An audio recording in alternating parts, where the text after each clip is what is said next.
నమస్తే welcome to Sakshi cinema. This is Durga. Megastar Chiranjeevi హీరోగా వస్తోన్న latest family and comedy entertainer Mana Shankara Varaprasad Garu. తొలిసారి అనిల్ రావిపూడి చిరు కాంబోలో వస్తున్న ఈ చిత్రంపై అభిమానుల్లో భారీ అంచనాలు నెలకొన్నాయి. ఏడాది సంక్రాంతి పోటీలో నిలిచిన ఈ సినిమా కోసం మెగా ఫ్యాన్స్ తో పాటు సినీ ప్రియులు కూడా ఎంతో ఆసక్తిగా ఎదురుచూస్తున్నారు. రిలీజ్ కు కొద్ది రోజుల సమయం మాత్రమే ఉండడంతో మేకర్స్ ప్రమోషన్స్ లో ఫుల్ బిజీ అయిపోయారు.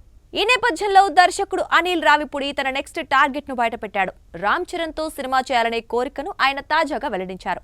మనశంకర వరప్రసాద్ గారు ట్రైలర్ లాంచ్ కార్యక్రమంలో అనిల్ రావిపూడి మాట్లాడుతూ చిరంజీవి సినిమా పెద్ద హిట్ కావాలని కోరారు. ఆ సినిమా విజయం సాధిస్తే ఆటోమేటిక్ గా రామ్ చరణ్ తో సినిమా చేసే అవకాశం వస్తుందని ప్రకటించారు. అదే వేదికపై శంకర వరప్రసాద్ పాట స్టెప్ ను రావిపూడి రీక్రియేట్ చేశారు.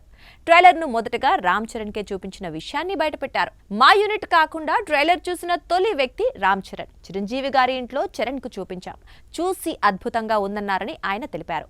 రామ్ చరణ్ తో సినిమా చేయాలంటే అది పాన్ ఇండియా స్థాయిలో ఉండాలని అనిల్ స్పష్టం చేశారు. ఇప్పటి వరకు ఆయన పాన్ ఇండియా స్థాయిలో ఒక్క సినిమా కూడా చేయకపోయినా హీరో కథ అన్ని సెట్ అయితే ఆటోమేటిక్ గా పాన్ ఇండియా అప్పీల్ వస్తుందని ఇటీవల ఓ ఇంటర్వ్యూలో ఆయన అన్నారు. తన నుంచి రాబోయే రోజుల్లో ఖచ్చితంగా పెద్ద స్పాన్ ఉన్న పాన్ ఇండియా సినిమా వస్తుందని ఆ దిశగా అడుగులు వేస్తున్నట్లు అనిల్ రావిపూడి వెల్లడించారు.